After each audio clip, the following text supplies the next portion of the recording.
نحمد ونصلی علی رسولہ تھوڑا سا الکریم اگر میں چاہتی ہوں کہ اگر تھوڑا سا لیلۃ القدر کے بارے میں تھوڑی سی بات کریں۔ نحمد ونصلی علی رسولہ الکریم اما بعد فاعوذ باللہ من الشیطان الرجیم بسم اللہ الرحمن الرحیم۔ تمام تعریفیں اللہ سبحانہ و تعالیٰ کے لیے اور درود و سلام اللہ کے رسول ہم سب کے آقا ہم سب کے مولا تاجدار مدینہ تاجدار ختم نبوت حضور محمد رسول اللہ صلی اللہ علیہ وآلہ وسلم۔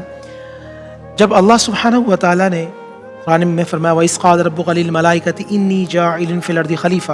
سب فرشتے موجود تھے اور فرشتوں سے کہا تھا کہ میں اپنا زمین میں نائب بنانا چاہتا ہوں۔ فرشتوں نے کہا تھا نحن نسبح بحمدک، ہم تیری عبادت کرنے والے ہیں اے اللہ، ہم تیری ریاضت کرنے والے ہیں۔ جن کو تو بنا رہا ہے یفسد فیہا، یہ فتنہ و فساد کریں گے، یہ قتل و غارت کریں گے، یہ تباہ و برباد کریں گے۔ اللہ نے کہا تھا انی اعلم، جو میں جانتا ہوں، ما لا تعلمون، وہ تم نہیں جانتے۔ پھر اللہ تعالیٰ نے ایک رات ایسی عطا فرمائی اس امت مصطفیٰ صلی اللہ علیہ وسلم کو، فرشتوں کا سردار جبرائیل آسمانی دنیا سے فرشتوں کو لے کر آتا ہے، اور پھر کوئی سجدے میں ہوتا ہے، کوئی تسبیح میں ہوتا ہے، کوئی تحلیل میں ہوتا ہے، کوئی تلاوت قرآن میں ہوتا ہے، کوئی آنسو بہا رہا ہوتا ہے، کوئی اللہ کو گڑ گڑا رہا ہوتا ہے، اور فرشتے حیرت سے دیکھ رہے ہوتے ہیں۔ ہم نے کہا تھا یہ فساد کریں گے، اور اللہ سبحانہ و تعالیٰ بندے کے سارے گناہوں کو چھپا لیتا ہے، اس کی نیکیوں کو ظاہر کر دیتا ہے۔ اور جب بندہ اس عبادت اس کیفیت کے اندر ہوتا ہے، کسی بھی یہ رات، یہ جو تاک راتی، کوئی بھی ایک تاک رات ہوتی ہے جس میں شب قدر ہوتی ہے، نشانی یہ ہوتی ہے کہ جب بندہ اس تاک رات میں اللہ کو منا رہا ہوتا ہے، گڑ گڑا رہا ہوتا ہے، اور جبرائیل امی آ کے جب اللہ کا سلام دیتے ہیں اور جب مصافحہ کرتے ہیں تو بندے پہ رقت طاری ہو جاتی ہے، اس کے رونگٹے کھڑے ہو جاتے ہیں، بے اختیار اس کی آنکھوں سے آنسو نکلنا شروع ہو جاتے ہیں۔ ایک دل میں ایک عجیب سی کیفیت ہوتی ہے، لیکن یہ وہ کیفیت اس بات کی ہوتی ہے کہ بندے خدا تجھ پہ اللہ کا سلام آ چکا ہے اور اللہ تیرے سارے گناہوں کو معاف کر چکا ہے۔ یا ہو سکتا ہے آج کی رات ہو سکتا ہے کہ اب جو 29 شب ہے وہ آنے والی رات ہے، مگر کسی بھی رات میں جب جاگیں قدر کے ساتھ جاگیں۔ میرا ایمان ہے کہ آپ نبی علیہ الصلوۃ والسلام کا وسیلہ اور واسطہ اللہ کی بارگاہ میں پیش کریں گے، اللہ اس رات کو بھی آپ کے لیے شب قدر بنا دے گا، کیونکہ شب قدر تو اس کو کہتے ہیں نا جس میں اللہ معاف فرما دے۔ آئیے 26 سپارہ شروع کرتے ہیں۔ 26 سپارے کے سٹارٹنگ میں اللہ سبحانہ و تعالیٰ قرآن مجید فرقان حمید کی حقانیت کی بات کر رہا ہے۔ یہ کتاب حق اور سچ ہے، اور پھر بیان کیا جا رہا ہے کہ کفار کے جو باطل معبود ہیں وہ بے بس ہیں، وہ بے سہارا ہیں۔ جو اللہ کو مانتا ہے، اللہ کو رب ماننے کے بعد استقامت اختیار کرتا ہے، اللہ سبحانہ و تعالیٰ جنت کے دروازے اس کے لیے کھول دیتے ہیں۔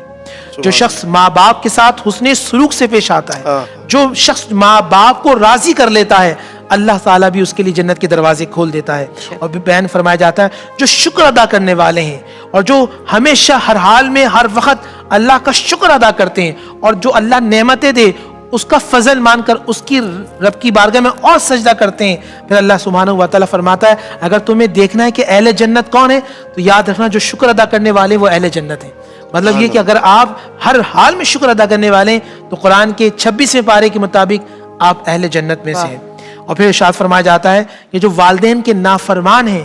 وہ گمراہ ہیں، اور ان کے لیے اللہ نے جہنم میں عذاب تیار کر رکھا ہے۔ پھر کفار کے لیے بات کی جاتی ہے کہ کفار کے لیے دردناک عذاب ہے، اور وہ جب کل قیامت میں کہیں گے پروردگار جہنم میں کہ اللہ ہم پر، اے اللہ کرم فرما، تو اللہ کہے گا ہم نے تمہیں دنیا میں تمام لذتیں دے دی تھی اور آج تمہارے لیے کچھ نہیں ہے۔ پھر جنات کا تذکرہ کیا جاتا ہے، پھر آخر میں نبی حضور محمد رسول اللہ صلی اللہ علیہ وسلم کا تذکرہ کیا جاتا ہے، اور تمام نبیوں کا تذکرہ کرتے ہوئے کہا جاتا ہے حبیب صلی اللہ علیہ وسلم یہ جو مشکلات ہیں، تکلیفیں، آزمائشیں یہ پہلی امتوں پہ بھی آئی ہے، اے اللہ کے اے حبیب آپ صبر کیجئے۔ پھر اللہ تعالیٰ ان کو صبر کی تلقین کرتا ہے۔ پھر سورہ محمد صلی اللہ علیہ وسلم شروع کی جاتی ہے جو مدنی سورت ہے، اور اس کا موضوع ترغیب جہاد ہے، مجاہدین کے لیے بشارت ہے، منافقین کی سازشیں اور ان کی صفات کا بیان کیا گیا ہے۔ اور سٹارٹنگ میں بیان کیا جاتا ہے کہ مومنین جو اعمال کرتے ہیں وہ اللہ کو بڑا مقبول ہے، وہ جو نماز پڑھتے ہیں، وہ جو روزہ رکھتے ہیں، جو اعتکاف کرتے ہیں، اللہ کو گڑ گڑا کر مناتے ہیں، اللہ فرماتا ہے میں نے ان کے اعمال کو قبول کر لیا اور کفار کے سارے اعمال کو ضائع کر دیا۔ پھر جنگی قیدیوں کے حوالے سے اللہ سبحانہ و تعالیٰ شاہ فرماتا، اور یہاں میں نبی علیہ السلام کا تذکر بھی کرتا ہوں، بدر کے وہ لوگ حضور کی بارگاہ میں آئے تھے کہ جنہوں نے حضور کو زندگی بھر تکلیف دی تھی، جنہوں نے حضور کے لیے کانٹے بچھائے تھے، جو حضور علیہ السلام پہ اوجری ڈال دیا کرتے تھے۔ حضرت انس بن مالک کہتے ہیں میں نے مدینے میں سرکار کو دیکھا کہ حضور صلی اللہ علیہ وسلم رات بھر ٹہل رہے ہیں مدینے کے یعنی مسجد نبوی کے اندر. تو میں نے دیکھا یا رسول اللہ آپ تکلیف میں آپ پریشان ہیں. کہا انس تم نے اپنی شدت کے اندر جو ان کے ہاتھ رسی سے سخت باندھے نا ان کی تکلیف محمد سے دیکھی نہیں جا رہی. ان کے ہاتھ ذرا ڈھیلے کر دو تاکہ ان کو تکلیف ختم ہو جائے تاکہ میں محمد آرام سے سو سکوں. جب کفار پر تکلیف ہو تو مصطفیٰ تڑپ جاتے ہیں اور کوئی امت مصطفیٰ اور حضور کا عاشق تکلیف میں ہو.